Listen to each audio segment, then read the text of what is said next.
Hi అండి. Chicken skin fry చేద్దాము. చాలా టేస్ట్గా ఉంటుంది.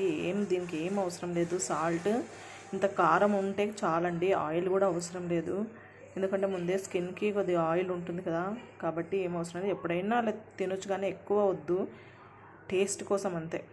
చూపిస్తున్నానండి. ఇప్పుడు ఈ స్కిన్ కడిగి పెట్టుకుందాము. ఇలా నాన్ స్టిక్ ప్యాన్ తీసుకోవాలి. ఇందులో ఒక డ్రాప్ కొద్దిగా అంతే, కొద్దిగా వేసుకోవాలి. వేసుకొని ఇప్పుడు ఫ్రై చేసుకుందాము. ఇలా వేసుకొని ఫ్రై చేసుకోవాలి. ఇలాగ ఫ్రై చేసుకోవాలి. చికెన్ స్కిన్ అంటే నాకు చాలా ఇష్టం అండి. ఎప్పుడైనా ఒక్కసారి ఇలా తినాలి అనిపించినప్పుడు తెచ్చుకుంటాను. ఇలా స్కిన్ అంతా బాగా ఫ్రై తర్వాత చూపిస్తా. చూడండి, ఇలా చేసుకోవాలి.